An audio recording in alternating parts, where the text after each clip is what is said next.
Thank you. I'm Tamara Howard. I'm Carrie Nelson. We're the co-presidents.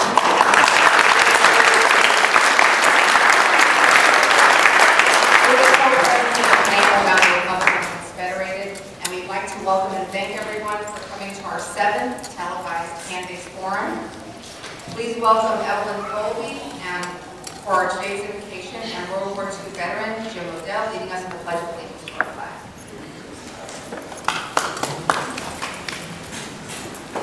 Let us bow our heads. Dear Lord, we praise and thank you that we can be here together today. We just know the words that are going to be heard today and the messages that are going to come to us are something that all of us wish for and hope for in our lives, to have wonderful people to help us in our government. And we all certainly need that today. We just praise and thank you for your guidance in all of what we all do in our lives. In your name, amen. Amen. Hand over heart. Begin. I pledge allegiance to the flag of the United States of America and to the republic for which it stands, one nation, under God, indivisible, with liberty and justice for all.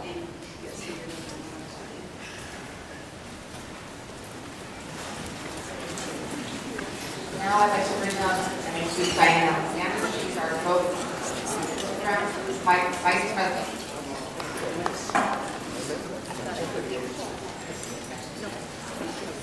If for any reason you need to exit the room during the filming, please exit this way, away from the camera, and walk along the back wall to exit through that particular exit.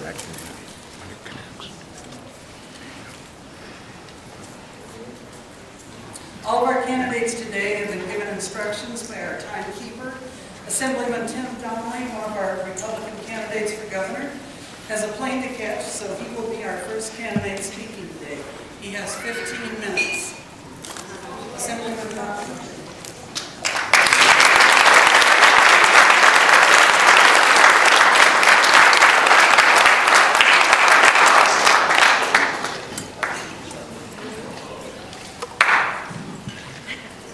Thank you. What a pleasure it is to be here today.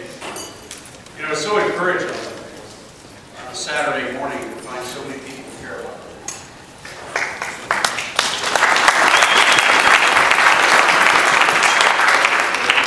I got to tell you, we have a great state. I just got off a 40-city, 10-day bus tour. It also included planes, trains, and automobiles, and I wound up covering 5,000 miles in that time. And I got to tell you, I am really encouraged.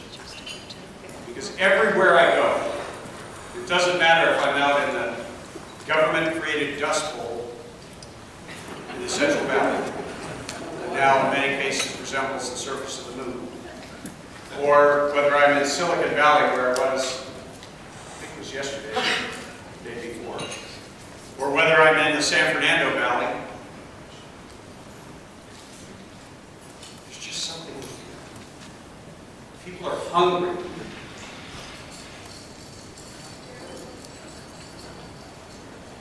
For hope. And for a real understanding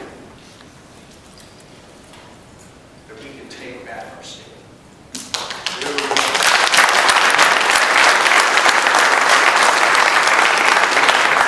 I came to this state when I was 19 years old. And yes, I did have a whole lot more of this. And I'll never forget the day I left Michigan. Oh, yeah. I realized I was getting an applause line. I'm the third oldest of 14 kids. I lived in a 4-bedroom, 1.5-bathroom home. Yes, that 0.5 is real important. As about half of my family was helping me push start my VW bug, I turned to wave goodbye and they were inside fighting over my room. Well, my dad chased me about halfway down the street, and he gave me $2 in quarters wrapped in aluminum foil. And he said, son, whatever you do, don't call him. He said, get yourself a Coke somewhere between here and California. You know, I should have been nervous. I should have been worried. I knew where I was going. I was going to the opportunity. I was going to California. And I'd seen on television beautiful beaches, majestic mountains, and a place where the only limit for your dreams was what you could imagine and how hard you were willing to work that. So, you know, as I crossed the country, and yes, I did take a detour through Texas, didn't much feel like staying. When I crossed into California and got down to the beach, and saw my first California sunset, I fell in love. I knew I was home. And you know what? That dream became a reality. Within a decade, I had completed my education. I had my own business in manufacturing. I had met and married the most amazing woman in the state of California, my wife, Robles.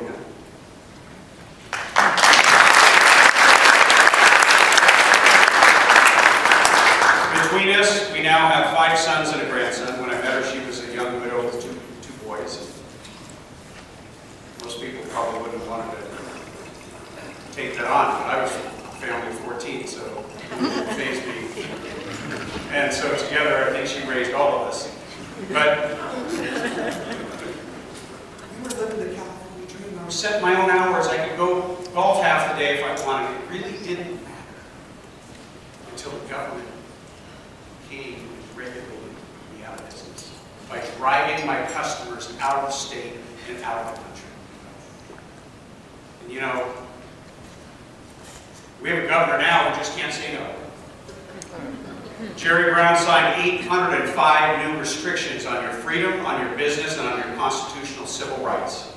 In a state where the biggest complaint is that we are overregulated, that is just criminal. You know, California is now #1 in everything you don't want to be. We have the highest income tax, we have the highest sales tax, we have the highest fuel tax, and what do we get for it? 1 out of every 4 Californians is living in poverty.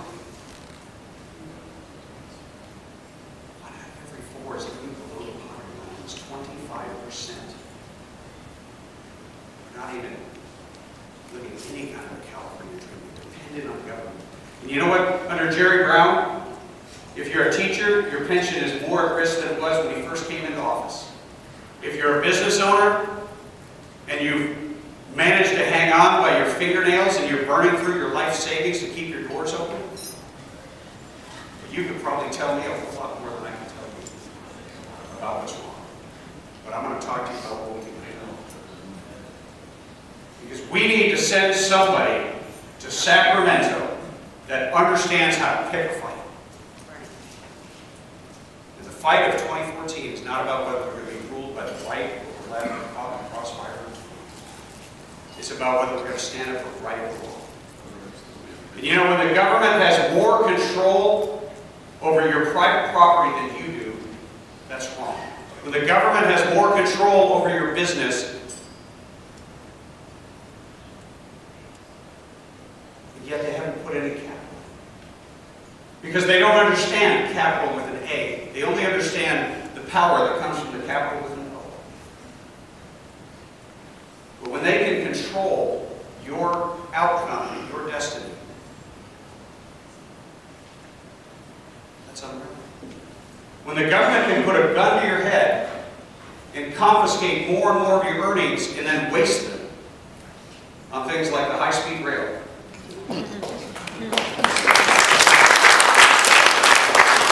I got a simple plan for the high-speed rail. I think we should finish it off. You know what? As governor, I will control 5 of the 9 seats on that board, and I will send people there with a simple plan. And that plan is take $500 of the $10 billion and print some really nice bumper stickers that say high-speed rail, slap them on every Southwest airliner in the state of California and declare mission accomplished.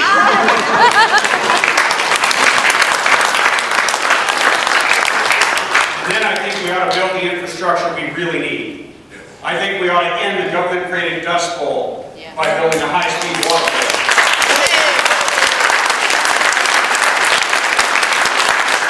You know, a lot of people talk about the drought, and they talk about rain.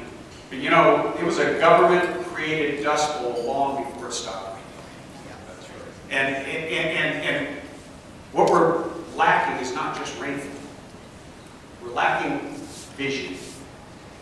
If Governor Brown really cared about agriculture in this state, he would have done something about this a long time ago. There are some things that the government should do, and building infrastructure that will benefit every region of the state is one of them. The first thing we need to do is increase storage, so when it does rain, we keep it. The second thing we need to do is build more dams, not only in Northern California, but in Southern California. And the third thing we need to do is we need to start looking into and investing in desalination.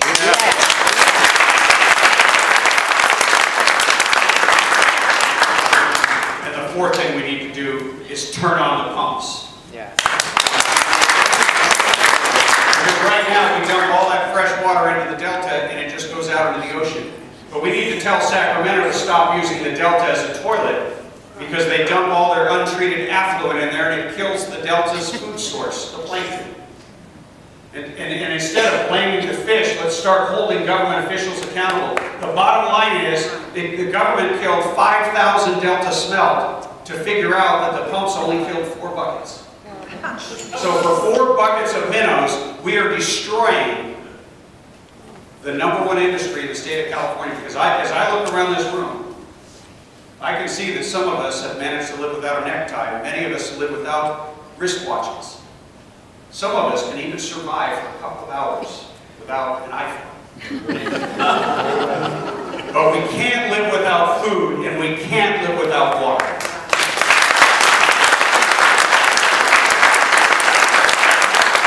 On my first day in office as governor, I will declare a moratorium on all new restrictions on your freedom, on your constitutional civil rights, and your business.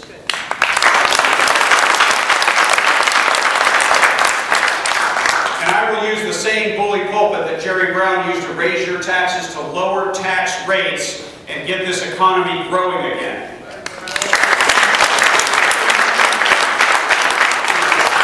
One of the things we need to do that's almost never talked about is we need to show some respect to our veterans.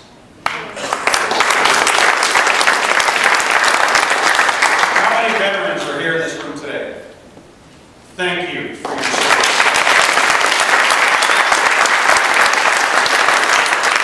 You know, I've always wondered why, as a state, we're willing to break a city and bankrupt the state to meet our obligations to public sector unions. But when it comes to keeping our word to those who are on the front lines defending our freedom, who are putting their lives on the line, we readily break our word. Under a Tim Donnelly administration, that we can't. Because there are some things we need to spend money on. And when we send people into war, we are responsible for them when they come home.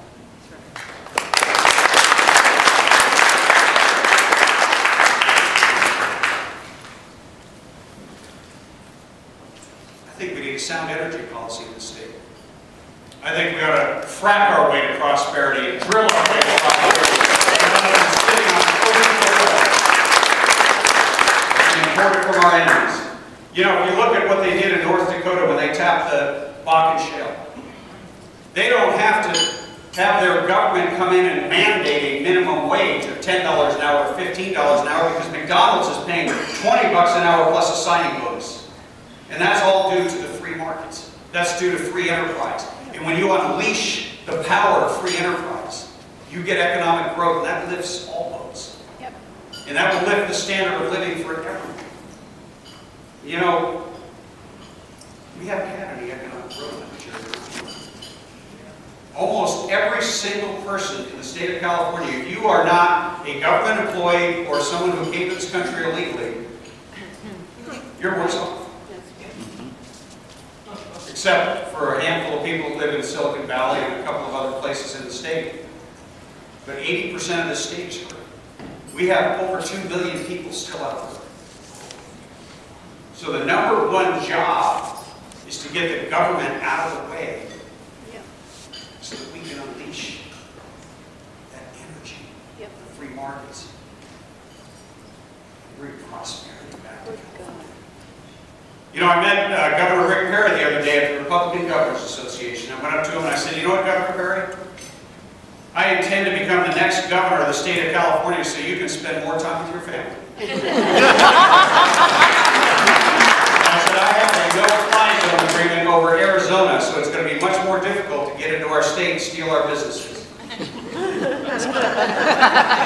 he laughed, and then you know what he said? To his credit as a statesman, he said, this country needs a strong California. You know what? We need more leaders like that. We need people that understand this is not about one person. This is not about one state. This is about what a number of millions of free people. Or whether we're going to let a far distant capital control our lives better than we control them ourselves. You know, I think we all know what we need to do. We need to roll up our sleeves. And we need to spread the word. And I want to make one thing perfectly clear. I have heard people say in the Republican Party that Democrats are the enemy. Democrats are not the enemy. Tyranny is the enemy of freedom. You clap.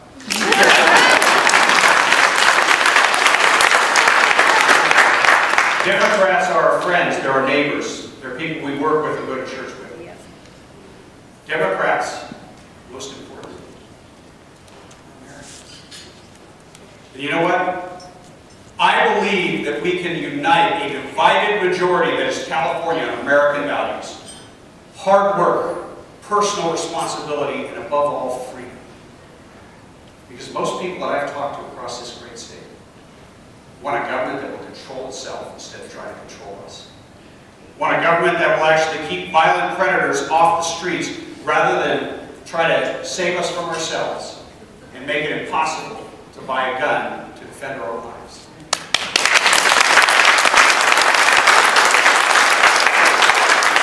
So I'm going to ask you here today to get a hold of one of my little cards out in the foyer if you like what you've heard, because we need your help. We can't do this alone. If you can help financially, thank you. This is going to take a guerrilla grassroots army, the likes of which we have not seen since the year of my birth, when a young man named Ronald Reagan became governor in his very first race ever in 1966. I want to thank you for being here today. And I want to say, 2014, we can do this. We can win. Yes, we can. We can have a victory in California that spreads across this country, a brush fire of freedom. God bless you and Godspeed.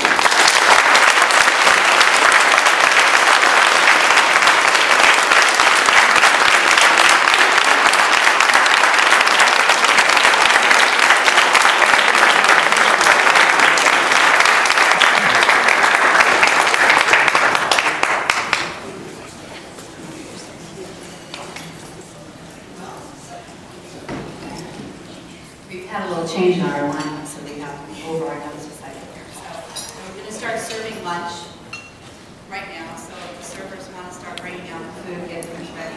Great. In the kitchen. We are honored to also share this event with the Simi Valley Republican Women's Federated Group. You can't hear me? I'm sorry. I'm so used to talking loud.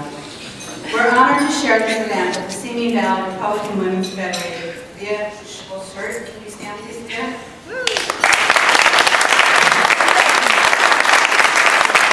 are also honored and thrilled to have our 7th Candidates Forum that's being televised and streamed live by K85 TV.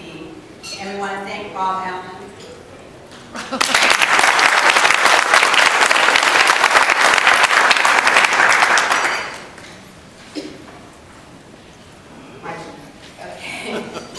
some dignitaries with us today. Besides the candidates who will be sharing with us today, we have Al Adam, the Thousand Oaks Mayor Pro Tem.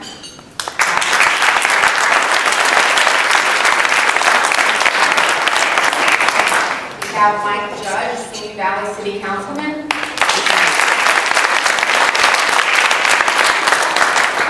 We have Chris Collier, the Executive Director of the Ventura County Republican Party.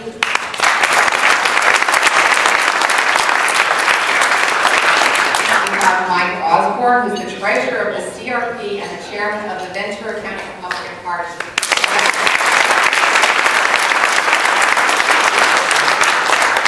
We have two candidates for State Assembly, City Councilwoman Sylvia Muniz-Schnan and Pastor Rob McCoy. Both will be speaking at our candidates forum April 26th with other Republican candidates.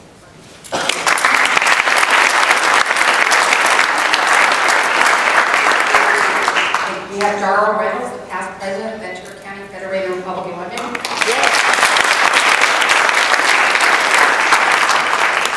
And we have a contingent of college Republicans from the California State University of Channel Islands.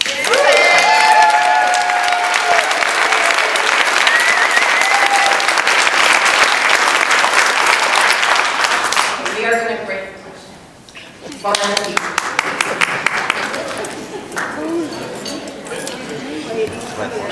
Yep.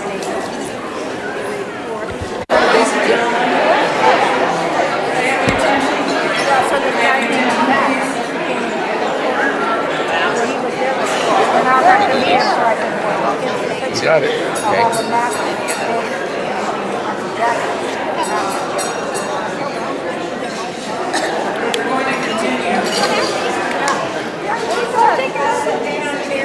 I hope you all enjoyed speaking with our candidates during the lunch break.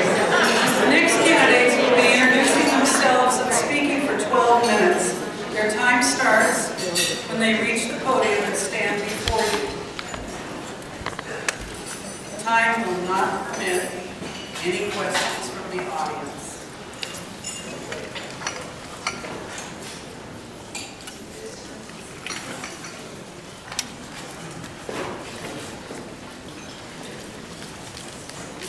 Good afternoon. My name is Stephen Knight, and I'm the senator for the 21st Senate seat. Something I do to every group that I speak to is give my phone number. It is 661-400-5207. That doesn't go to a campaign office. That doesn't go to someone in my office. That goes to my cell phone right here that keeps me. I do that to every group, no matter if you're a first grader or a voter. And I think that's very important because the reason I got into politics was because I couldn't find my city councilman except once every 2 weeks. I'd have to go to the city council and see him up on the dais, and then I get to talk to him. But other than that, I couldn't talk to him. So I am the senator for the Palmdale area, the whole Antelope Valley, for about 75% of Santa Clarita and the whole Victor Valley at the present time. I was born on an Air Force base at Edwards Air Force Base to a mother who was a secretary with the Republic, an airplane company, and to a father who was a test pilot. And I grew up out there, back and forth across the country because I was an Air Force brat. Then I entered the Army when I graduated from high school. From 1985, I went into the United States Army right in the height of the Cold War. At the time, we had an exceptional leader, and very proud to be in the armed services and carry out his vision. After that, I went to college and met a beautiful woman, and that's always a good thing. She's sitting here today with me, my wife Lily, and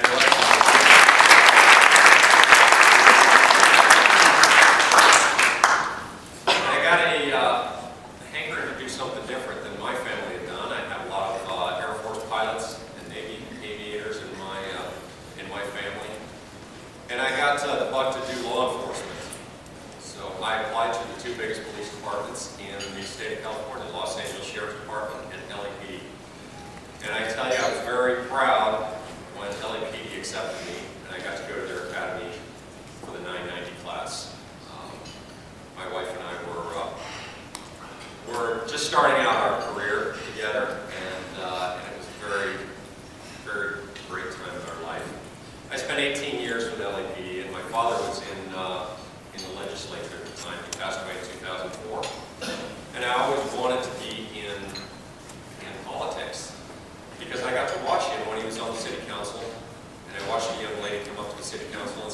sidewalk's been broken for the last 6 weeks.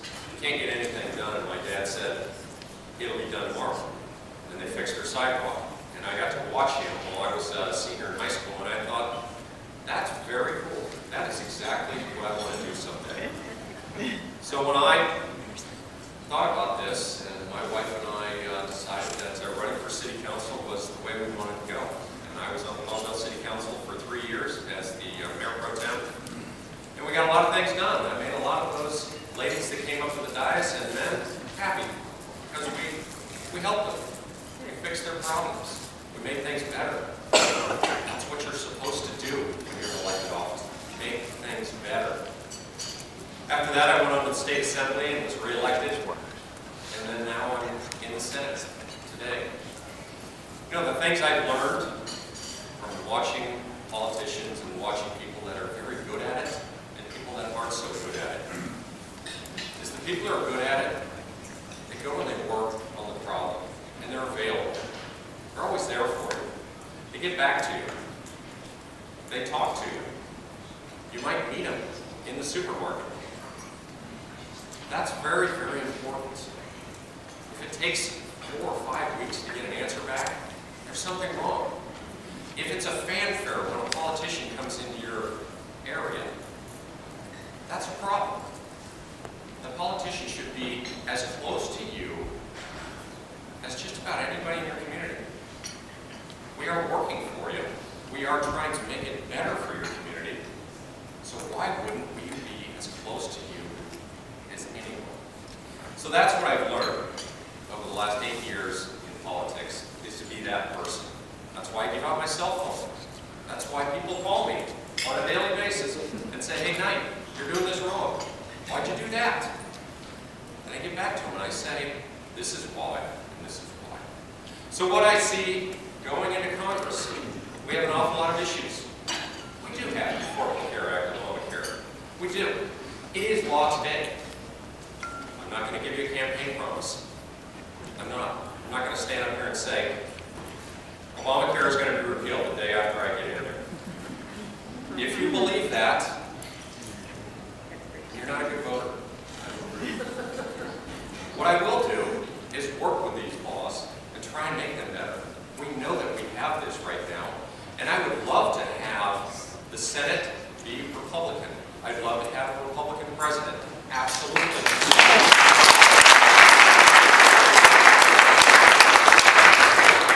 But I'm also a realist. I'm also practical about what I do. So I work with what we have and I try and make it better. I think Obamacare can get a lot better. And I think that we can get to a point where we're continuing to work on it. Look, we have programs today of Social Security, of welfare that have been around for 60, 70 years. We still work on them today. They still have issues. We still have funding problems. It is a problem that we continually work on. I will not give you a campaign promise. When you see my literature, when you see my ads, when you see all that, it will not be me up here stamping my fist and saying, when I'm elected, this is what I'm going to do. You elect me as a person that has good morals and a good background and a good track record. A very good track record. I have a very conservative track record. 100% from Howard Jarvis last 2 years. And I think 97% over my career there. That's very important to me. I'm looking out for taxpayers' money. And I guess in Congress, what my goal would be on armed services. Armed services is very close to me, very close to my heart, very close to what we do. It's important to be supportive of our men and women who don the uniform. When you don the uniform, you might go to war. You might actually have to kill someone or die yourself. That is something that a lot of people won't do, something that a lot of people haven't done. But the people who do don that uniform, I have a huge amount of respect for them. And so I would want to be on armed services and give them my perspective and say, I understand. I do understand what you're doing. And when I make a commitment to put you in harm's way, it's going to be for the betterment of the U.S. ideals, the betterment of what we are trying to do here. Not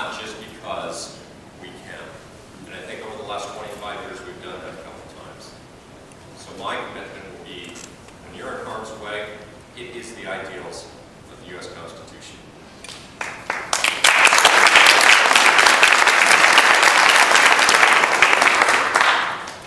And education. As I've been in the Senate, education has been a very big issue. My wife and I have 2 boys. They've been in public education every year of their life. My oldest goes to Sac State right now. He's a sophomore. Great kid. Love that kid. And my youngest is a sophomore at Fort Sill High School. And if you don't know my youngest, pick up the Antelope Valley Press over the next 2 months and you're going to see him in there because he absolutely kicks butt on the swimming team. So, I love my children, and I love that they're getting a good education in public school. A public school is only as good as what we put into it, and I point at me as parents. It's only as good as what the parents put into it. The teachers can do a great job, but if the parents aren't involved, that child can fail. So that's our commitment, is we put our money where our mouth is. Kids go to public school, we are volunteers, we are on the PTA, we do all the things that make sure not just our kids do well, but all of the kids do well. That I would take to Washington, D.C. too. Because it's very important that we don't just have a strong educational system, we have a competitive educational system. That means today there are kids in Japan, in China, in India, and all over the world that want an American job. When I was growing up, it might have been the kids in the country. When my parents were growing up, it might have been the kids within 3 states. Today, it's every kid on the planet wants a great job, and they want to go to America. They do. And if we cannot be competitive, then our kids aren't going to get those jobs. They're going to be taken away from them. So education will always be a very high priority as I move into the next stage in life. So I think you've understood what I bring to the table and what I am. I'm going to work hard for you. You're going to be able to talk to me. You're going to be able to pick up the phone at 9 o'clock at night and call Steve Knight and say, hey, Knight, you made a vote today, and I just want to understand why you did it. And I'm going to say, well, this is why. And you're going to hang up the phone and say, all right, I talked to him. I still don't agree. But it's good that I got to talk to him. That's what we've always brought. That's what we will always bring. And if I am honored to go to Congress, I will bring that commitment. That strong commitment to you. Not just say it, not just write it down in some campaign. It'll actually happen. The last thing I want to say is my commitment to my family allows me to do great things. If I didn't have great children, I couldn't leave my wife with my 2 boys fighting and screaming. It's a great commitment because we've raised 2 great children, and I have a very strong commitment to my wife. We're going to be married 25 years in October this year.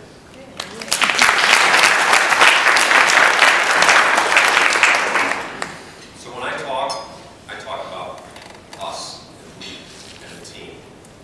Our Chief of Staff is in the back today, and it's always about what we do, what we can accomplish. So it's not just me, it's what the team brings. I appreciate very much the time today. I thank you. It's been a great honor to speak in front of you.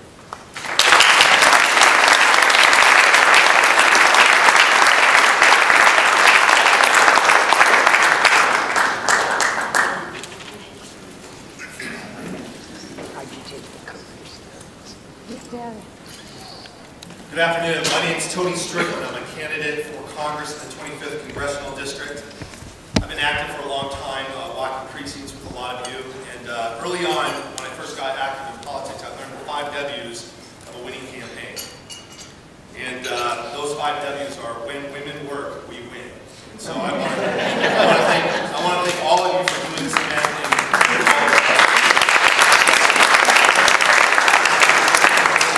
What drives me, ever since I was a little kid, is my hero in life. I know a lot of you have heard about this story, so forgive me for those who have. But my hero in life is my dad, Sergeant First Class Donald Strickland.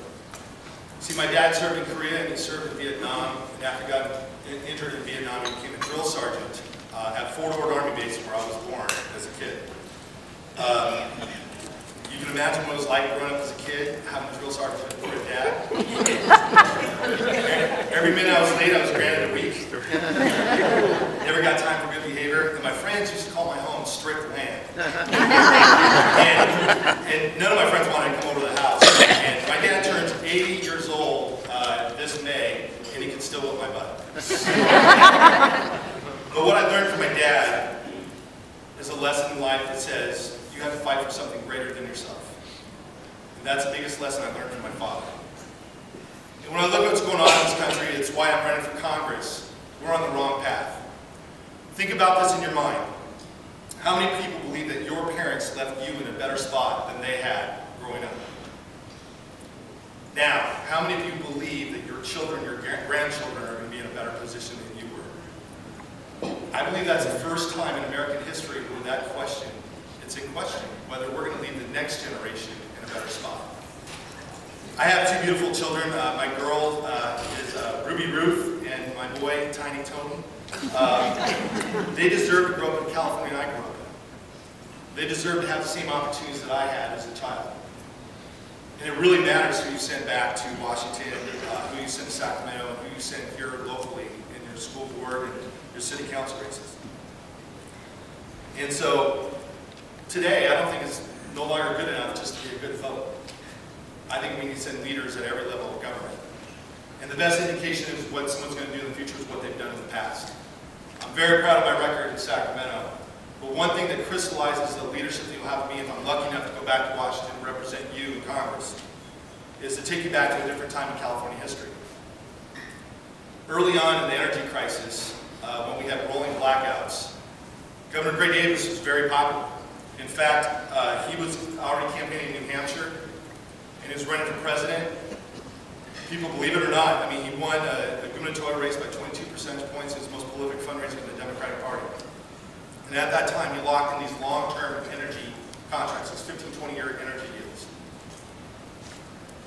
And I asked him to release those documents because it wasn't his money he was spending, it wasn't my money, it was the people's money. And people had a right to know how much money it was costing to keep the lights on in the state of California. He refused using executive privilege, so I thought I did the only thing I could do at the time. I took him to lawsuit, Strickland v. Davis. We filed a court case in San Diego.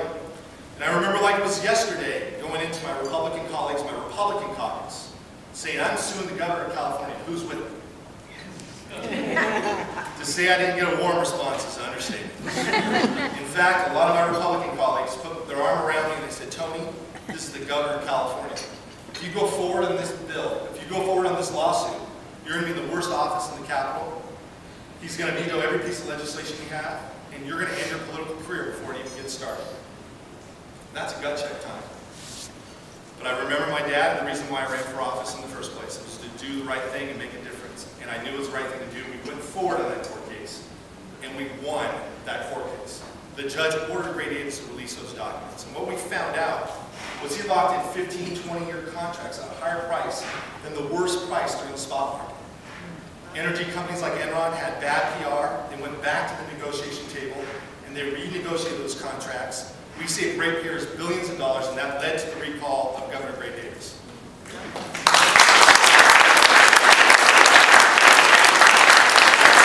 reason why I shared that story with you is because that's exactly the kind of leadership we need in Washington right now. We have a president right now who, by the way, taught constitutional law, forgot the part of the Constitution in constitutional law. He forgot the part that we have 3 separate but equal branches of government.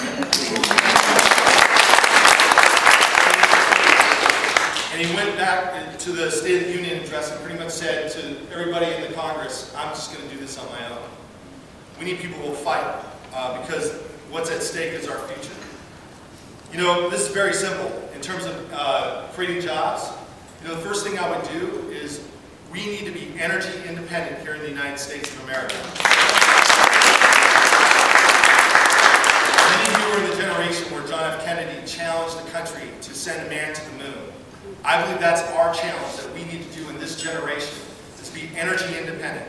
Not only will that create much needed jobs that we need here in our country, but it will stop sending billions of dollars to foreign countries that don't like us, that fund terrorist networks. On top of that, we need to control our debt. You and your family budget has to sit down every night to go and make ends meet and then make tough decisions. In a down economy, you might not go out to eat as much, you might not go to the movies as much, but you make those tough choices in your family budget. There's no reason why those in Washington don't have to do the same thing and balance our budget once and for all, lower our debt, and make sure we fight for a balanced budget amendment back in Washington. You know, I've been asked many times, you know, how did you become a conservative? And I just want to share one story. When I was a little kid in Simi Valley, we were trick-or-treating. I'm the youngest of 3 children. My older brother is 4 years older than me. We went out trick-or-treating, and probably after about 45 minutes, an hour, my brother got lazy, got tired, and said, I'm going to go home. And I said, well, I'm going to keep going out there. I'm going to keep trick-or-treating. And then I was probably spent another hour and a half, and I came back and I had a whole bunch of candy, which is great as a little kid. When I got home, my mom and dad looked at my candy, and they started sharing my candy with my brother. I said, hey, time out, what gives? I said, Mom, that's communism. That's how I became conservative.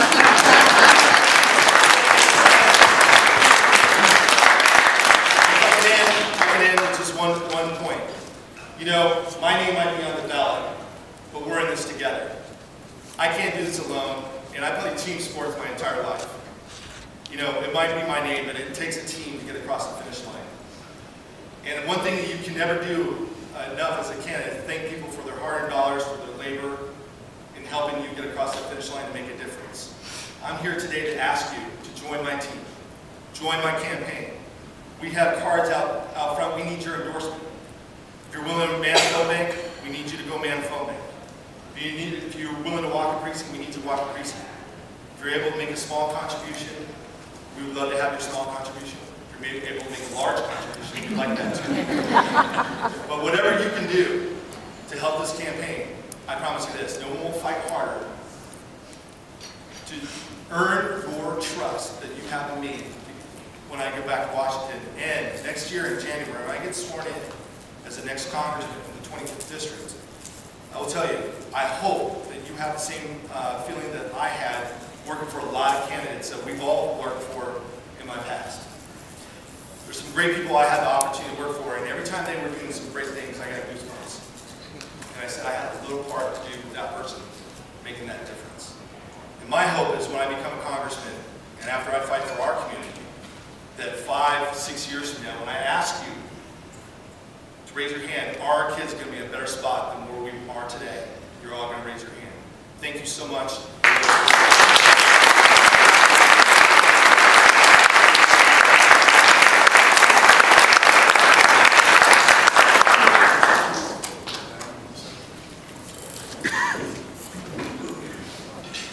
Good afternoon, everyone. It's a pleasure to be here with you today. My name is Jeff Gorell, candidate for Congress in the 26th Congressional District. I want to first start by thanking the Conejo Valley and the Simi Valley Republican Federated for organizing this heavy election. It's a fantastic opportunity. I've been honored to serve you and this community in various different ways. First, as a deputy district attorney for 7 years. Here in Ventura County, I prosecuted major narcotics crimes. I also prosecuted serious and violent felonies. It was an honor to look out for veterans and protect this community, victims, and to protect this community. I've also served as a local businessman in this community. Had a company, grew employees, and was very active in being an advocate for small businesses. Small businesses, frankly, need advocates more than ever today. Since 2006, I've also served on the faculty at Cal Lutheran University, where I teach level public policy and in California politics. I've been honored to be a part of that faculty for almost a decade now. And then I also serve as a California State Legislator for the 44th Assembly District, representing most of Ventura County, but certainly the Conejo. And I had a great honor doing that and leading this community and being the voice for this community in Sacramento.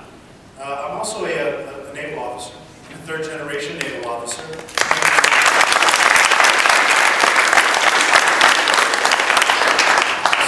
I've served 2 deployments to Afghanistan. I earned a Defense Meritorious Service Medal for leadership in the combat zone, and most recently was embedded with the Marines in Southwest Afghanistan as a targeting officer.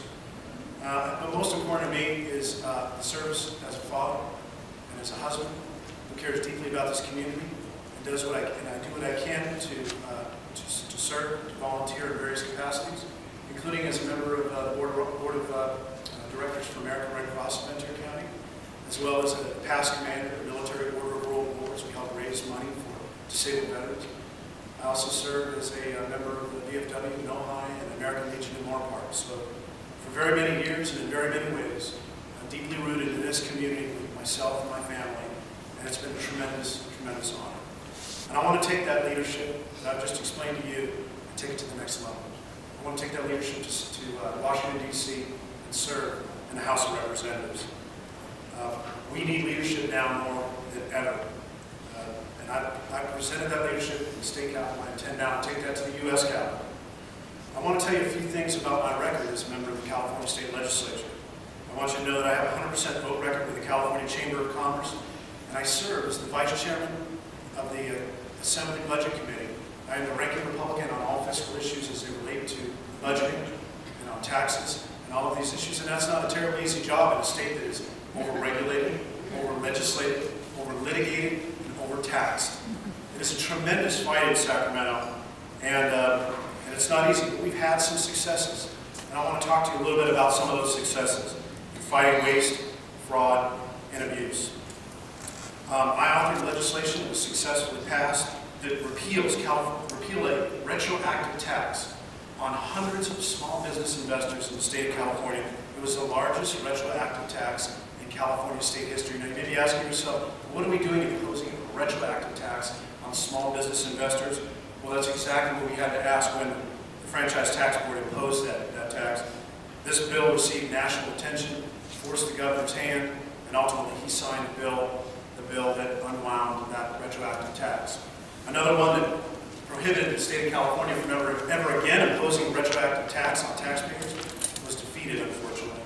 But we did in that one battle, although we lost the war. I want to tell you that Los Angeles Times uncovered that 12 agencies were doing something that was probably criminal. And I led the fight as a ranking member on the fiscal committee in the state assembly to unwind what we call moonlighting. And that was during the economic downturn. The state put a freeze on all pay increases for state employees. And that kind of makes sense to you, I suppose, because many of you who own businesses probably put a freeze on your employees, their salaries. Well, what bureaucrats were doing in 12 different agencies was they were, instead of giving raises, because they weren't allowed to, there's a moratorium, they were paying one person 2 different salaries. So it was one person receiving 2 paychecks for the same work, in the same day, in the same building, behind the same desk, doing the same job. They like to call that moonlighting. I call that waste, fraud, and abuse.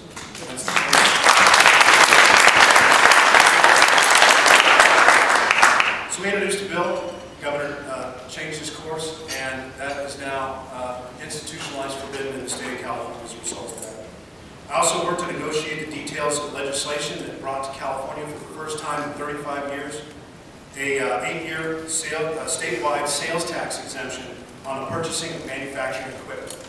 This is one of those things that 48, 49 other states have had, but California has always wanted. The California Manufacturers Association has fought for this every single year. We were able to fight for this legislation this year and get it passed and put us on, finally, somewhat of a level playing field with 48 other states to compete for some of these manufacturing jobs that we've lost over and over again. Aerospace. We used to have 7 automobile manufacturers in the state of California. All of these jobs now are sticks in the wind on to other states and other nations. This bill helped us get back on a level playing field, and I helped negotiate the final details of that were ultimately signed into law by the governor and passed overwhelmingly. I authored a bill that was recently signed into law that helps our ports expand and compete in the global marketplace of trade and export. And this allowed them to manage their long-term energy costs and allowed them to build infrastructure using the California Infrastructure Bank. Maybe you read in the newspaper that I led the effort to appropriate just over $2 million in emergency mitigation funds to Juanini Beach to protect against the beach erosion that had been caused by the federal government's abandoning of the sand replenishment there. Unfortunately, if this wasn't addressed on time as we did with emergency legislation, that mitigation would have, the failure of mitigation would have resulted in not only the sidewalks and the streets crumbling off into the ocean, but it threatened homes and condominiums in Wanene Beach. Again, trying to show leadership in a state legislature dominated by Democrats when I'm in a superminority is not always an easy task. I also want you to know they introduced a bill this year to address the hundreds of calls that came into my office and other legislators' offices with people complaining about the fact that they had gone on Obamacare Covered California website to inquire about looking into insurance there. They hadn't completed the entire application process, but just submitting the basic information. That information about themselves and their health was released against their own wishes, was released to third-party telemarketers, and then those telemarketers were calling them back at their home, possessing their personal information. Clearly, the government was trying desperately to get more people to sign up, and they weren't thinking about privacy. They weren't thinking about the concern that people have about who else out there has their personal information and their health information. I've introduced a bill, AB 1560, to stop them from sharing individual private information without the express consent and acknowledgement of the people that go online to protect their privacy. Thank you.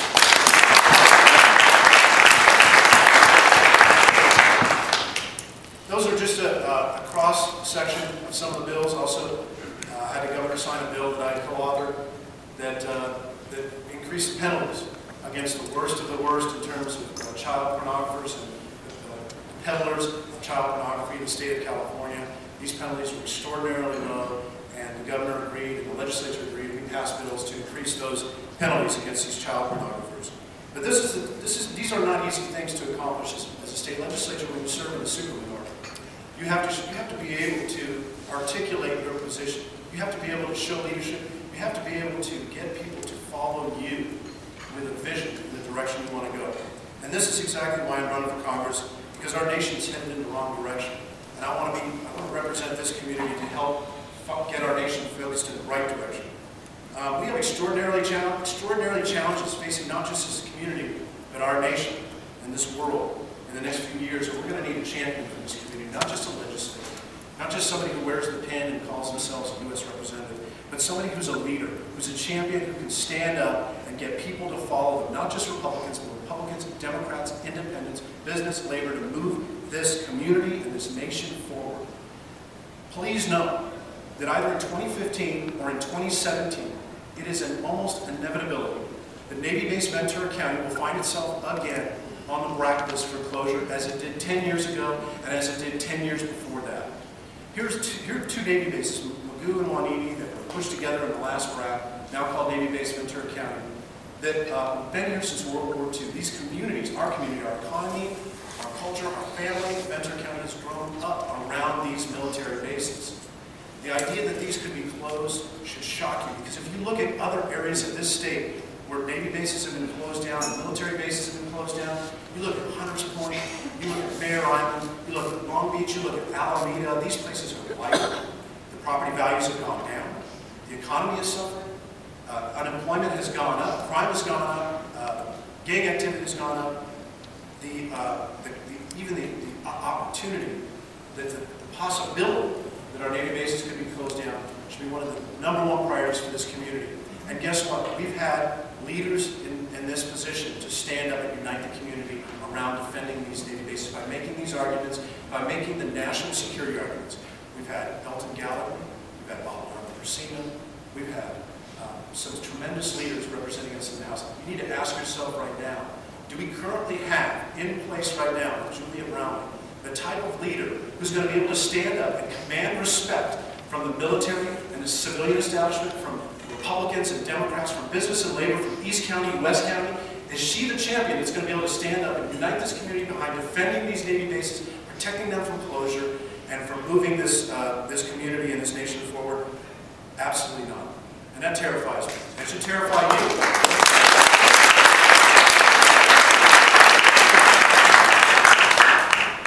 We need more than that, though, at the national level. We need a balanced budget, like we have in the state of California, or we try to have in the state of California. We need to fight the $100 billion bullet train that is the boondoggle, basically your money, my money, and every other Californian's money. We're in a position now where our allies no longer trust us and our enemies no longer fear us. We need to respect the U.S. Constitution and make that again the priority for moving this country forward, and no other document.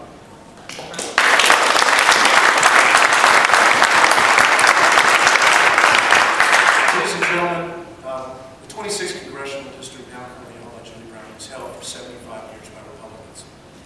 It's time to win it back. I hope to earn your support, and I want to share with you what my commanding officer told me, Colonel Burton in Afghanistan, Marine Corps Colonel. He said, lead the fight from the front, get out of the way. And I intend to lead the fight from the front, and I need you behind me, and I need the support. God bless. Thank you very much.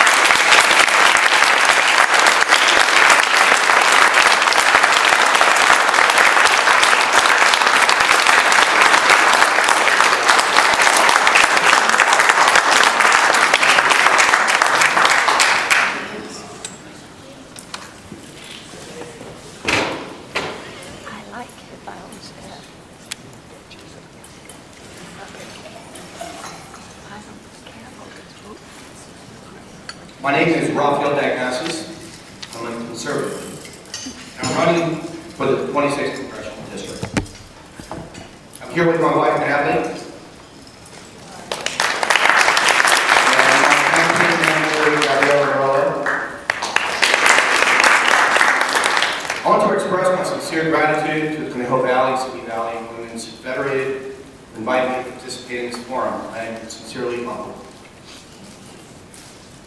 A little short. Chesty Puller was short.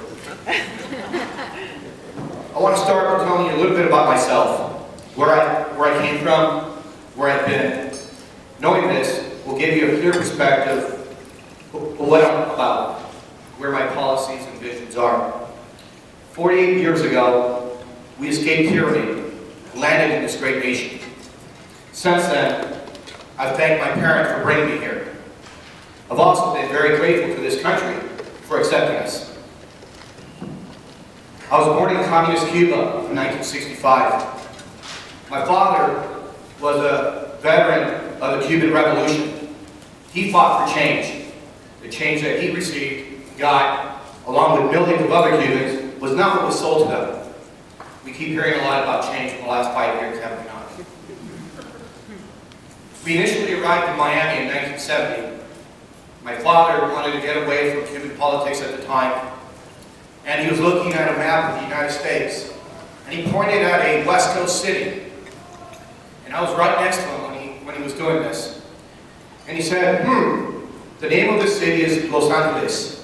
They must speak Spanish there. I was raised in an area of Los Angeles commonly known as Rampart. This is the inner city. I was witness to gang and drug violence does to communities and families.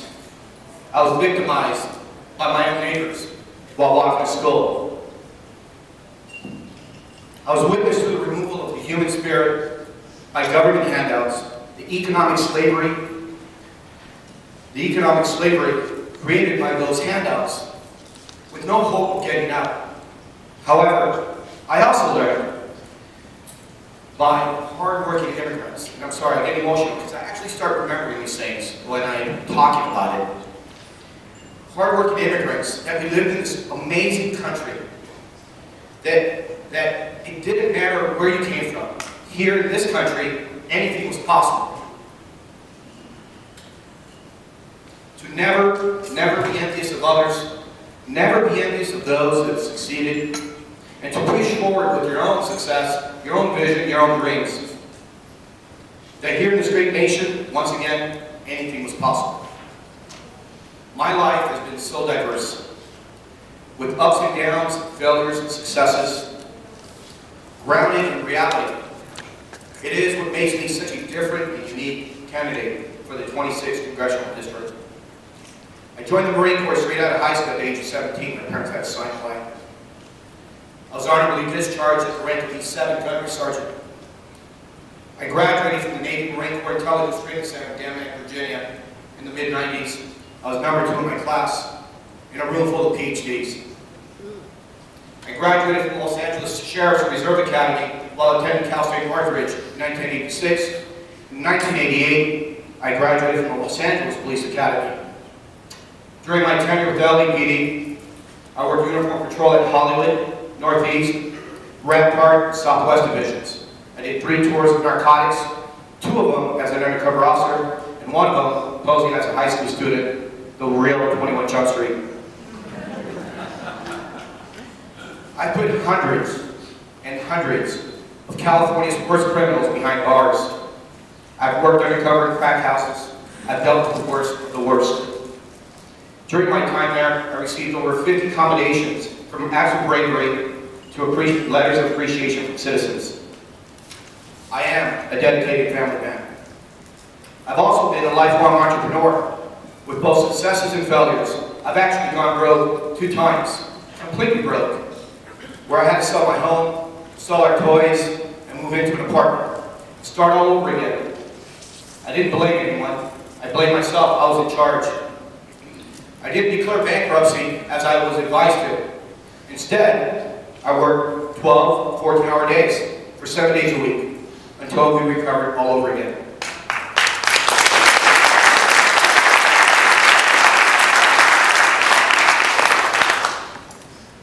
The freedom in this great country that allows you, yes, to even fail, yet to come back and succeed over again, is so uniquely American.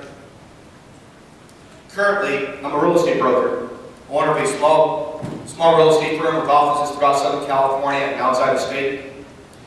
This last year, I was ranked the #2 agent by the National Association of Hispanic Real Estate Professionals in the nation, among other awards. These recognitions can only be obtained through relentless hard work and dedication. I've been a police technical advisor on TV shows. I'm a member of the President Ronald Reagan Detachment 597 Marine Corps League, Ventura County.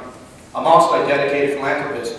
Yes, I pulled my own money out and donate thousands and thousands of dollars every year, specifically veteran causes, children's cancer research, and many others. And this is the part where I feel uncomfortable, but I believe that it has to be discussed. The California Republican Party has not had an impressive record in the last several decades. However, I understand the new leadership is working on that, and I hope they succeed. I also think we have forgotten that this is Reagan country. There's no reason for us to continue on the same path. Hiring and voting in career politicians time after time who will say and do whatever it takes to obtain their political sponsored, their taxpayer sponsored funded jobs. I honor and stand at attention and salute my opponent for his service. I honor all those past and present for their service. However, this is where it ends. My opponent is an absolute political insider, part of the establishment. The California Republican Assembly gave him a rating of 66%, among the lowest in the state. We not need to reach out to our friends the Democrats by being one of them, as shown by my opponent with endorsements from liberal Democrats in Oxnard. Now, don't get me wrong. There's nothing wrong with coming up with bipartisan, common sense solutions. It should happen more often. However, not at the cost of violating our principles and hurting our country. I will not reach out to the opposition by becoming one of them. Instead, I will engage, as President Reagan did, in the fight of ideas, philosophies, and common sense solutions. My past, who I am, my life's path, will make it very difficult for the Democrats to attack me with the same old false accusations of Republicans. I will inspire those less fortunate on the other side who are willing to work hard to pursue the American dream and to join our ranks and build a stronger Republican Party. A candidate like myself will restore the faith in our system, where the common citizen steps forward in service of their country for a period of time, not a career.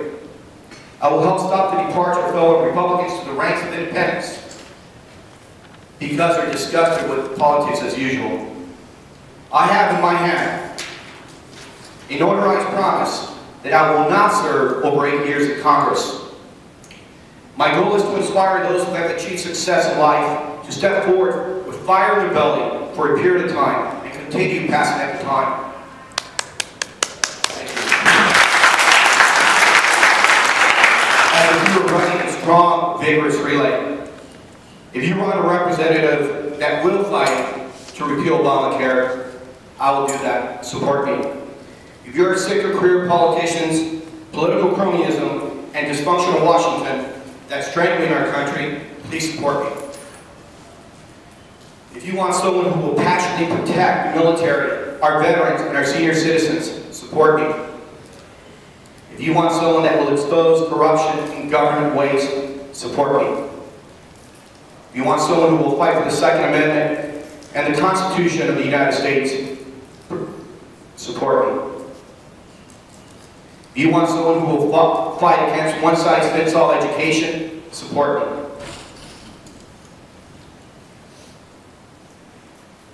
If you want a representative that will fight against the culture of envy that we become and instead inspire, support me. I was born in a country where we lost our freedoms, our ability to practice religions, where private property rights were stripped for the good of the revolution and income equality. We hear that a lot lately. Where freedom of the press, the ability to express your opinions, became illegal.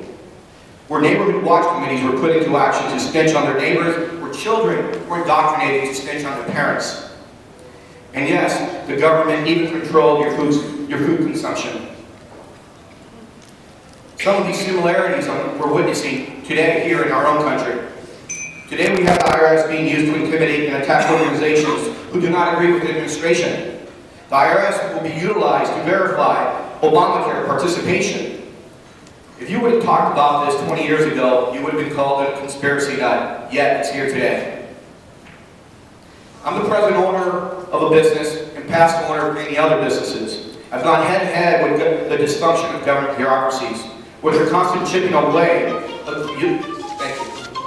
the entrepreneurial spirit. However, I did not give up. I fought back. We must not give up. If you want me to fight for you, support me. Why am I doing this? Simply because I passionately love this country. I'm not a politician. I've never even thought of doing this until about maybe 5 months ago. If you really want real change, I need your help. I'm not part of the establishment or any political group. We need your financial support to get the message out. And we need volunteers so we can be victorious together as a team come June. We must not let apathy destroy us. We can be that shining city on the hill again. Please visit my website, raphaelforcongress.com, click donate, or volunteer. God bless you all and your families. God bless this amazing experiment, the United States of America. Thank you.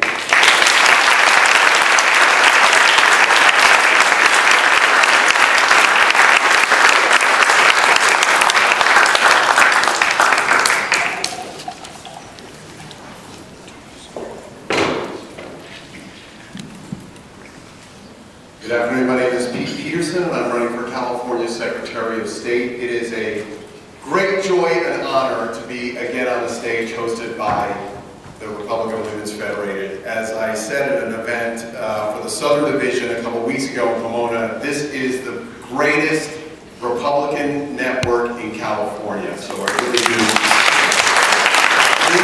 that and I really do appreciate that. I want to begin by clearing up 3 questions that I always get as I've been on the campaign trail now for several months. Number 1, my real name is Pete Peterson.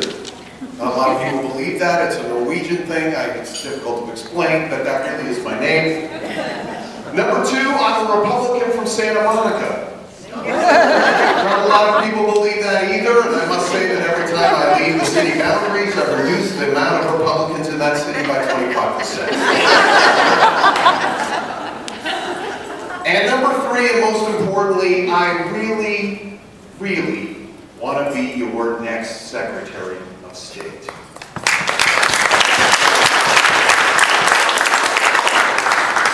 In the 2 hours I have remaining up here, I would like to explain why Secretary of State and why me to you. And I think it's important that I know many of you are very politically active, but I think it's very important that we define the Secretary of State's office, because frankly, most people don't even know that we have a Secretary of State. I spoke at an event in Solvang just 2 weeks ago, and after giving my pitch and making my argument for being your next Secretary of State, the first question I got was, Mr. Peterson, what is your position on the Arab-Israeli conflict? And I had to say, I'm not running for that Secretary of State. So, as many of you know, the Secretary of State has two main responsibilities. They are the Chief Elections Officer for the state. As Tony was saying before, the federal government has 3 branches, but in California, our government has 4. We have the ballot initiative process, and that is completely overseen by the Secretary of State. All the information that you get that comes out of the ballot information packet, the numbering of ballot initiatives, the qualification of ballot initiatives, the qualification of elections, all that is run out of the Secretary of State's office. Secondly, and very importantly, the Secretary of State is also the Chief Business Registrar for the state. So as many of you small business owners know, when you start a business here in California, the first person you meet is the Secretary of State when you file the papers of incorporation, and the last person that you see as businesses leave the state as they're doing in droves, they file the papers of dissolution with that same Secretary of State. How are we doing in those 2 jobs? Let me just enumerate a couple pieces. Number 1, on the elections officer side, the nonpartisan Pew Center on the States recently put out, just last year, something they call the Elections Performance Index. And I invite all of you to go take a look at their website to take a look at this. It ranked all the state election systems state by state on an array of about a dozen different measures, from how we use technology to engage the public, to how we count absentee ballots and provisional ballots. California was ranked 48th. We are the last state in America not to have a statewide voter database. Do you realize that, folks? If you care about ballot integrity, you should care that as the last state without a statewide voter database, we really don't have a good sense as to the quality and legitimacy and accuracy of our voter rolls. Okay? Other states are able to find out when people come in and out of their state and register and leave the state. We're not able to do that in California. What's the history of that? Every state after Bush v. Gore in 2002 was allotted millions of dollars to spend to create this statewide voter database. This isn't even state money that's been meant to create this. About 6 years ago, our current Secretary of State spent $4.5 million with one vendor to create the voter database. After 6 months, she realized that the vendor was not qualified to create the voter database. We lost $5 million on a project that didn't happen. A year and a half ago, the Secretary of State selected a second vendor and awarded $98 million to create our statewide voter database. The name of that vendor was CGI. Now, does that name mean anything to you? CGI is the agency and the company, not based in California, of course, because we have no technologists in California. How can we even find a technology company in California to create our statewide voter database? A Canadian firm, CGI, is the same firm that created healthcare.gov. So this is the firm that we have selected to create our statewide voter database. How are we doing on the other side? How are we doing on business registration? Some of you may know that over the summer it was found by the Sacramento Bee that the Secretary of State office had a 6 to 8 week backlog on new business filings. Apparently now we've moved that up to 2 weeks. But if you compare that with other states that are actually able to e-file, again, I'm going to mention technology here, and the fact that in California, we seem to be stuck in 1992. When I told a friend of mine who's an accountant that I was running for Secretary of State, the first thing he did was drop the phone, because he couldn't believe he actually knew somebody who wanted actually to be Secretary of State. And then we sat down for coffee, and he said, Pete, I have to tell you how difficult it is to work with the Secretary of State's office. You know, when a new client comes to me and wants to start a business in California, we do two things. We start the paperwork with Sacramento, and then we go online with the Nevada Secretary of State just so we can register a business that same day and my client can open a business checking account. And as I get a chance to speak around the state, especially to chambers, this inability to create, this difficulty even in starting a business in California, where other states are rolling out the red carpet, we roll out the red tape, and it's coming from the Secretary of State's office. The second thing, we charge businesses, particularly LLCs, double what any other state charges to run their business here in California. The $800 a year LLC fee, or what's known technically as the business franchise tax. That's twice as much as the next nearest state. And this is the only reason, by the way, that my wife wants me to run. This is a true story. I was thinking about doing this about a year and a half ago, and my wife was at the kitchen table writing out the $800 check. She has a small LLC, graphic design firm, and she said, I am just sick and tired of sending this $800 check to the Secretary of State's office, and I don't know where this money goes to or what it's for. It's obviously not meant to modernize the Secretary of State's website. Has anybody looked at that lately? Just compare the Secretary of State's website of Texas and California and tell me what state is operating in the year 2014. It is not the same. So why me? The story that brings me here starts about 10 years ago. I had been in the graphic design and printing direct mail business for about 12 years. And just this past Valentine's Day, my wife and I celebrated our 10th anniversary. And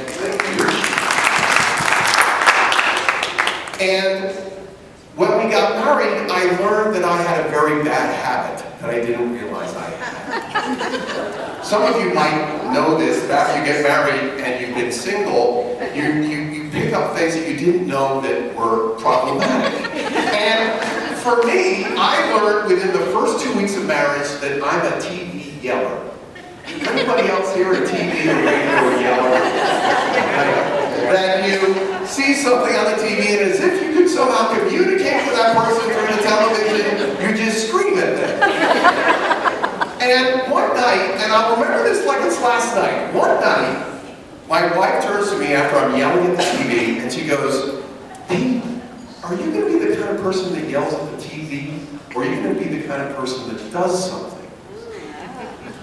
Now, I can sense from some of the women in this audience who understand the gravity of that question. And so what it meant for me was really rethinking what I was doing. I was living a very comfortable life, again, in the graphic services business. I really liked what I was doing. But we made a decision within that following month that I was going to go back to school.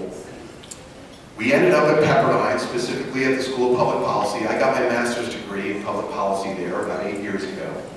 And that began a complete career change away from the private sector world into a very particular field called civic engagement.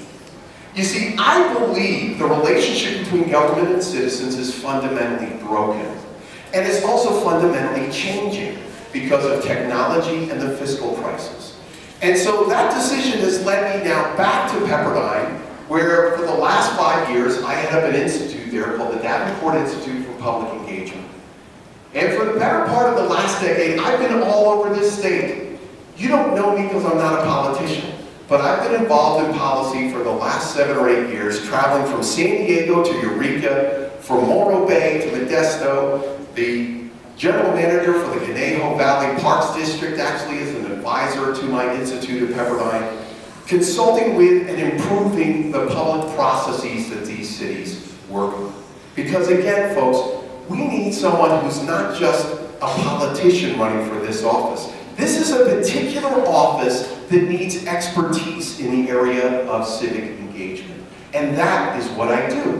Whatever happens in this race, and if it so happens that we don't have to go to Sacramento and I have to stay at my Ocean View office in Malibu, well, we'll do that. But suffice it to say, I've made a life change because I fundamentally believe that governments need to be more responsive and accountable to their citizens. And I can do this job. What I've been doing around the state. I've trained 700 public sector officials in the state in how to lead more effective public processes. I understand how technology can be used to better engage the public. I want to bring these experiences and technologies to Sacramento to fundamentally transform the office. Because what we need there is a chief engagement officer for California voters and California businesses. Because where my opponents are running for the office of Secretary of State, I am running for the job. We should have people that are running for the job. This is a serious office, has serious responsibilities, and rather than just somebody turning out of the legislature and saying, well, where's a soft place to land before I can run on to something else, we should have people that have expertise and passion for these issues that really want to transform the office in the interest of all Californians. You have my pledge that this is what I've done and this is what I'm doing. Please go to our website. It's petesos.com. We need your support, we need your help. We have cards in the back. Even small donations for a race like mine are very helpful. Please support and get behind this race. Pete SOS, Secretary of State, would love to get your support. Thank you.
People screaming and yelling and arguing with each other.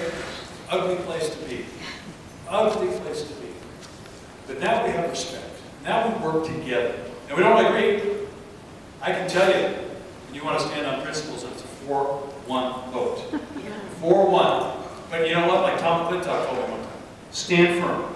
Always stand firm, and you'll start moving people to your side, which is true. And you talk to those people, and we have moved. This county has gone from, anybody remember in 2000, 2001, this county was pretty much broke, right? Pretty much broke. This county now has the highest credit rating of any county in the country. Highest credit rating. This county works diligently to ensure that your dollars are protected. And they do it well. I'm going to tell you, even from my far left supervisors that are on there, now we have a mindset that says, well, this will protect the taxpayer. When I first got there was no idea about protecting taxpayers. No idea about that at all. No idea about taking your precious dollars that you worked so hard for and making sure that they are wisely spent. There's something on the board coming up here this week, Tuesday, about us spending millions of dollars to go out and try to get more people on Medicare. Are you kidding me? Are you kidding me? Go get more people on Medicare.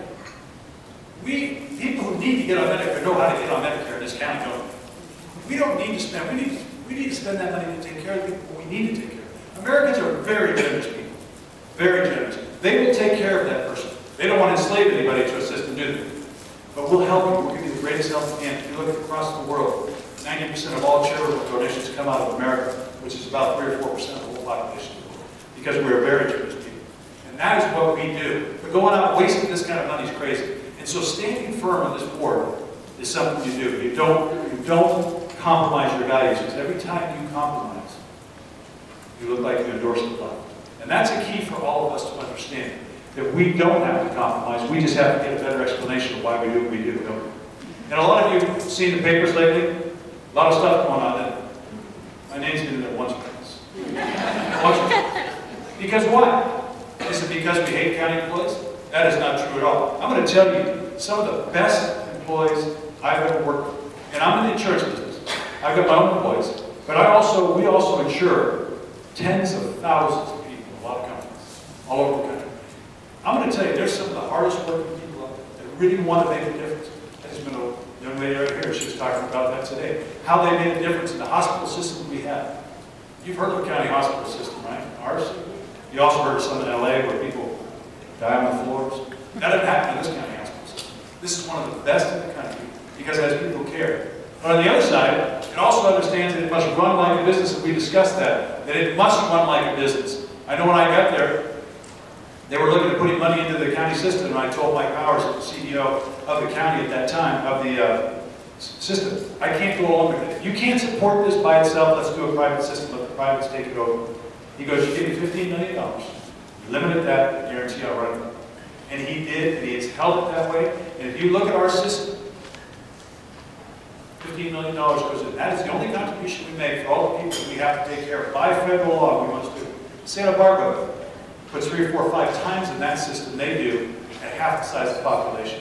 Because we got people who do care. Now, but does that mean that we have to have a pension system that is out of control? No, there's a poll out there to show 73, 75% of people say we want to give county, state employees a pension. But we want it to be a 401k style pension, just like we have, right? Just like everyone. Doesn't mean you want to take something away. And that's what's nice. It's been earned, the system that you've been hearing about, it's not to take anything away from anything. Let's protect what they've got. Let's make it stronger. But be a new contract with anybody new coming in. And that's what this whole thing is about. It's about being fiscally responsible. We cannot be the system that has $80 million going into the pension on just a normal cost, and another $100 million going to pay the unfunded portion. It's not $180 million. I was elected 7 years ago. It was only $80 million. $100 million more. And I remember when our sheriff came before and said, we need to expand the jail, but we can't afford it. Spend $35 million. We can't do that.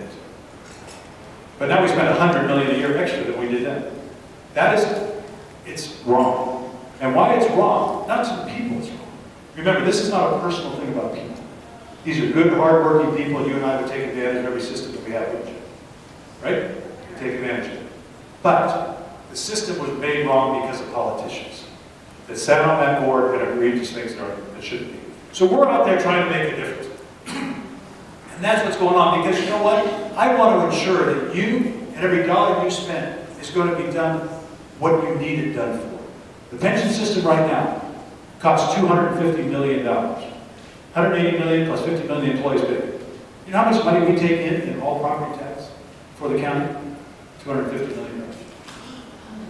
All the property tax you pay is what equals what the pension is. That's how much money there is. Good people doing great work, cops who put their life on the line, we need to give them things. But the system that we're talking about is a 401k style that will put 11% in. You put 11% in, you work for 40 years. At 8%, where our pension system gets. You know what that's worth to you? When you put $10,000 away, it's worth $3 million. Every cop would have $3 million in his pocket that he would have. He can make $200,000 or $250,000. What does that work out? $230,000 a year or something like that at 8% with that much money. And at the same time, he dies. He passes it on to his kids. That's what the kind of plan we're talking about. Just what you and I have got.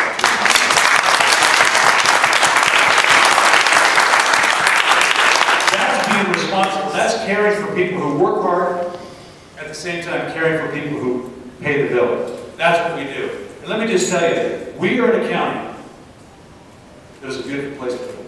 It is beautiful. Look at the city that we're here. It's beautiful. And that's a representation of what goes on in this county. We've got the most restrictive county in the country. The most restrictive. But we have the ability to manage the beauty and restrictions and can ensure that farming continues. Do you know how big this county is for farming compared to the state? 10th largest. You know how big that is compared to the country? 10th largest farming county in the country. That's how big this is. The strawberries, berries. It is a high-producing county. We've got to protect them. We've got to ensure that we have those jobs. Billions of dollars worth of work and thousands of jobs here in this county because of that. We've got to protect that, but we've got to find that balance. But you know what? Those little grandkids, when they grow up, we've got to make sure they have a place they can live, don't we? We've got to have a house. And so we've got to find that balance between that. And that's the hard thing here. We've got some that are so far, you never do another thing. You could never have another house. Never put another. We can't do that. We can't do that. But we've got to make sure we never look like San Fernando Valley, do we? No, I don't want to look like that. No. We've got to find that balance. So that's always going to be a struggle. And that's where you need to be engaged as people in this county. Because we want to keep this the greatest place in the state to live, in the greatest state of the nation, right? In the greatest nation of the world. We want to be that. This is what we're here for. That's why I'm running. That's why I'm running again. I was not on the outside. I was close. I wasn't going to run. Business community came to me and said, please stay with us. Work with us. The farming community said, stay with us. We need a voice on the board. We need to do that. We don't want to go so far one way. And it was interesting. One of the former CEOs came to me and said, you know what? If it's all Foy, it's too far one way. If it's all Steve Bennett, it's too far one way. You need a balance. And that is my thing, is to bring balance to this board. And it is a great place to work with tremendous people. And the biggest thing I get out of this is I get to meet some of the nicest people I've ever met. All of you who care about this county, who care about what's important to your neighbors. You're willing to be here because you want to know what's important. You want to be part of what goes on in this county and this state. You want to have an influence. Because guess what? The person who sits in every one of these offices is going to influence your life.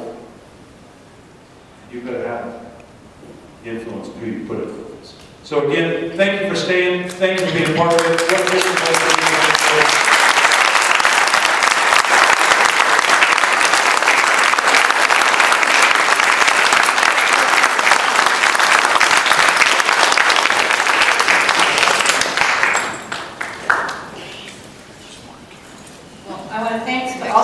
And to all of you for making such an informative and successful event here. We have all heard some wonderful and inspiring ideas that have been shared here today. Now it's up to all of us to get them elected and make the changes that we want to have happen. As my mother would say, if we don't stand up for something, we fall for anything. And in these past few elections, we've seen that happen. We need to all look for ways that we can step up and get involved. And if any of these speakers inspired you, pick up some of the literature and share it with your family, your friends, your neighbors, your coworkers, talk to all of us to get them elected. Talk to the candidates whenever you get the chance. Okay, now I'm going to bring up the volunteers who made this event possible. Diana Santos.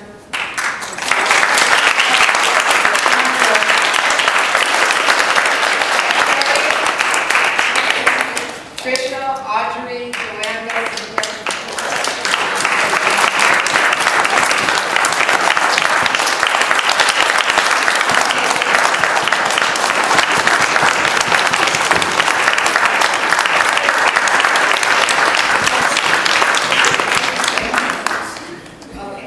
On the tables right outside the door, we have volunteer sign-up sheets. We have candidate literature, candidate volunteer sign-up sheets. Please fill them out as you leave. Take with you the flyers for the April 26th forum. Of course, there will be different candidates. And the Simi Valley Garden Tour. Yes. There's a couple of petitions that you might want to read and sign as well. I would like to conclude our 7th televised candidates forum with a quote from George Patton. This is the way I always end one of our meetings. Wars may be fought with weapons, but are won by men. It is the spirit of men who follow and the man who leads that gains the victory. So victory to the Republican Party and our Republican candidates in 2014.